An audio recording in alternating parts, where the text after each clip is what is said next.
is Louisa Winters, and I would like to go over CSS3, which stands for Cascading Style Sheets, and we are on level 3.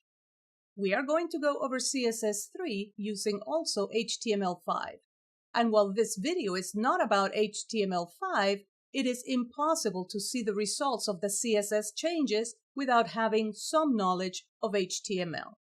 So without any further ado, let's get started. The first thing is, what is a style?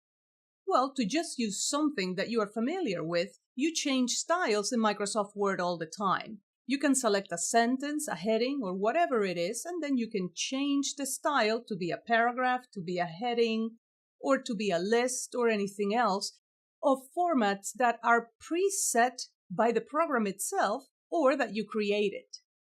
So that is a style, and that is what CSS does. In other words, CSS doesn't really put content into the page, although it can, but instead it formats content that you have put in there. Like I mentioned before, it is almost impossible to separate CSS from HTML. So we're going to be using some HTML in this video. How does CSS work? CSS works by telling the browser how to display whatever content it is that you're styling. The issue with this is that some browsers interpret things differently than others. We will address that a little bit later. In CSS, we have different types of rules. We have selectors, which are HTML selectors. For example, H1s, Ps, as in paragraphs. H1 would be a heading. We also have classes. And classes are a little bit different than selectors because selectors affect all of the tags that they're referring to, while classes affect only those in which you tell it to affect. They are slightly different. A class is more specific. Let me give you an example. In Dreamweaver, I can type in the body a paragraph. And in here, I'll just type whatever. Now, in here, I'm going to add CSS to style that paragraph. To do that, all I have to do is inside of the heading of the document, I just need to establish that I'm going to be writing style. So I'm going to start the style tag. Style type equals open quotes. And you see already Dreamweaver is giving us a little bit of a hint of what to write. And of course, I do want text/CSS. I'll just press enter or return. And now I'll close the tag. Give it a couple of spaces, line spaces, and now I'll close the style tag. Now I'm going to format the paragraph. So P for paragraph, space, open curly brackets. And if you open the brackets, close them immediately. And now I'm just going to change the color of the text. So color, and I'll make it red, for example. What's going to happen now is that when we display this page in the browser, those words will be red. And here we go.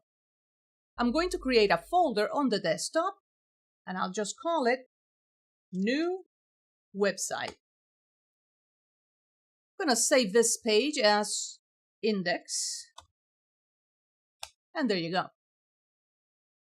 As you can see, the text is indeed red.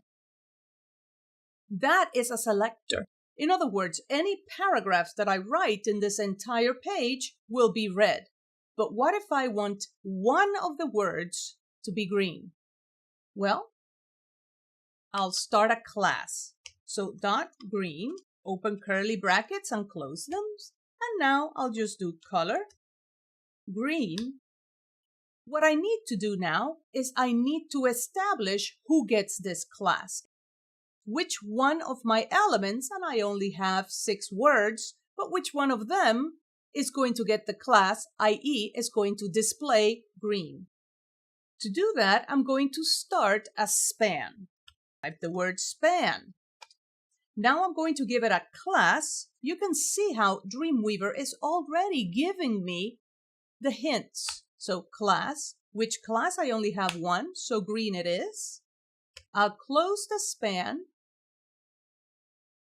by doing that.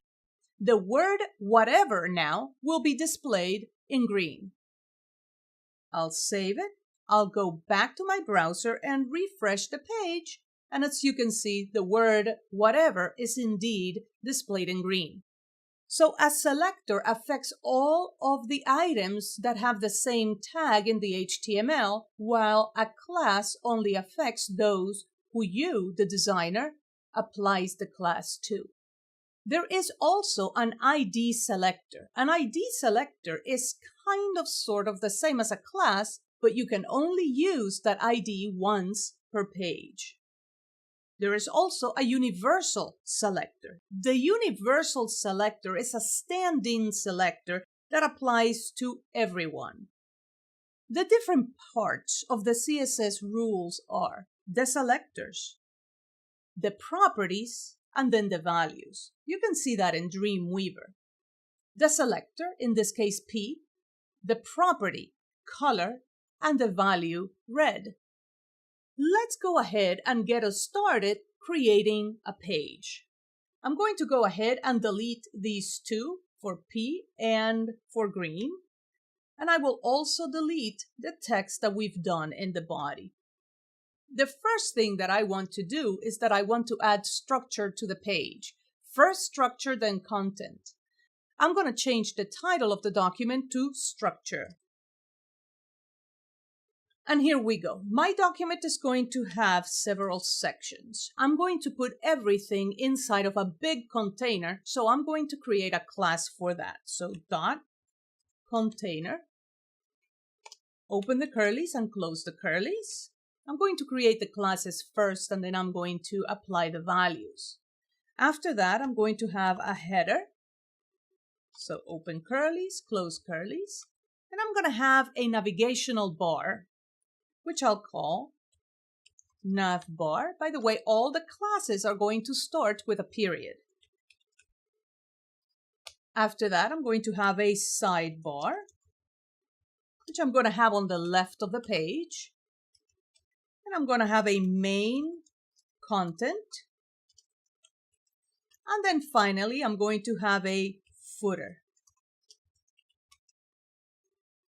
So a container that is going to wrap everything, then the header for the top of the page, then a navbar, which is going to be smaller right under the header. Then we're going to get the sidebar, which I'm going to use for navigation a little bit later on. And then the main content, where I'm going to put the text of the page and, of course, pictures and that sort of thing. And finally, a footer. Now, let's go to the container and establish some of the properties. The first thing that I'm going to do is I'm going to give it a width. So I just type the name of the property and now the value, which is going to be 960 pixels. I think I also want to have a border around. So I'm just going to type border. And I'm going to make it thin, solid, and black. In addition to that, I'm going to set the margins left and right to auto. What that's going to do is that it's going to put my container in the middle of the page. So no matter how large my page is, the container, in other words, everything that has my page, will be in the middle of the page. Margin, left, I'll set it at auto. And margin right, I will also set it at auto. So that's it for my container. Inside of the container, I'm going to have a header. And the header is going to have a height, I'm thinking of 90 pixels, and a border at the bottom. Because remember, it's the top part of the container, so I don't really need a border on top, but I do need one at the bottom. So the border at the bottom is going to be thin, solid, and black. After that, I'm going to have my nav bar, which is going also to have a height. So height, I think of 30 pixels. That should do. And also a border at the bottom. Border, bottom, I'll let the autocomplete help me. And thin, solid, and black. The sidebar is going to float left. So I'm going to have a width for the sidebar, and I'll have it at 127 pixels. This is something that I have tried before, and I like that width. I'm also going to have a border on the right. So border, right, of thin, solid, and black. And I'm going to also I'll have it floating left. That way it'll be on the left of the page because I would like for this sidebar to be on the left. If I wanted it on the right, then I would just float right on the actual class. But in this case, float, and it's going to be left. The main content is going to be side to side with a sidebar. In other words, it needs to fit inside of the container. So my container is 960 pixels and my sidebar is 127 pixels. So 960 minus 127, let's just call it 130, is going to give me 830. And that's going to be the width of my main content. So 830 pixels, and it's going to float right. Now comes the footer. I'm going to give the footer a height of 40 pixels. And I'm also going to clear the sides. In other words, I want to make sure that the footer goes all the way at the bottom. So I'm going to type clear and then the word both, which is going to clear both the left and the right, meaning if there is something on the left or something on the right, it's going to push it to the bottom. I will also give it a border, this time on the top, because the bottom border is going to be taken care of by the container. So border top of thin, solid, and black. To end with a semicolon, and there you go. I think that's it for all of the rules. I'm going to keep on going, and now I'm going to put these classes in the HTML. I'm going to put them using divs. So div, open the tag and write the word div. Now it's going to be a class, and of course Dreamweaver is helping me, and it's going to be container, and I'll close now with a greater than symbol. And if you start the div, we have to close it. And because I want for everything to be inside of the container, I'm going to press enter a couple of times and then close the tag there. Everything is going to go in here.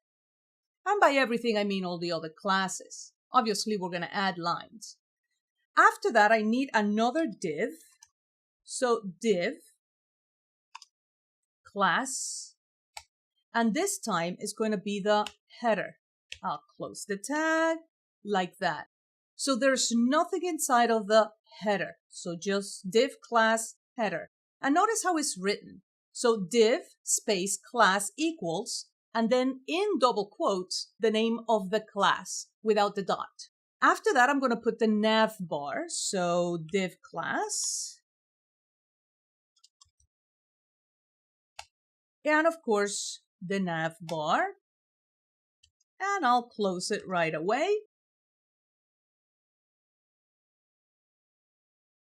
After that, it's going to be the sidebar. So div class. And the sidebar. Close the tag. And there you go. Then it's going to be the main content. Div class. And of course, main content. And close the tag. And finally, the footer. So div class and footer. And I'll close the tag. And there you go. If I were to save this and preview it, it should look like so. So it's obviously not floating in the middle. Let's see what's going on. And of course, I misspelled the word margin, and there you go. It's now in the middle. We don't see things like the main content or the sidebar because we don't have any height to them. If we were to add height to these, we would see them. Let's go ahead and do that. So the sidebar has a width. I'll give it a height of 50 pixels.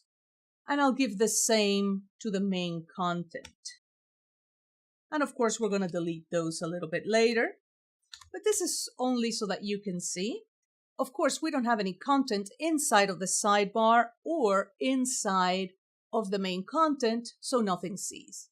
In the next video, we're going to add color to this structure. See you then.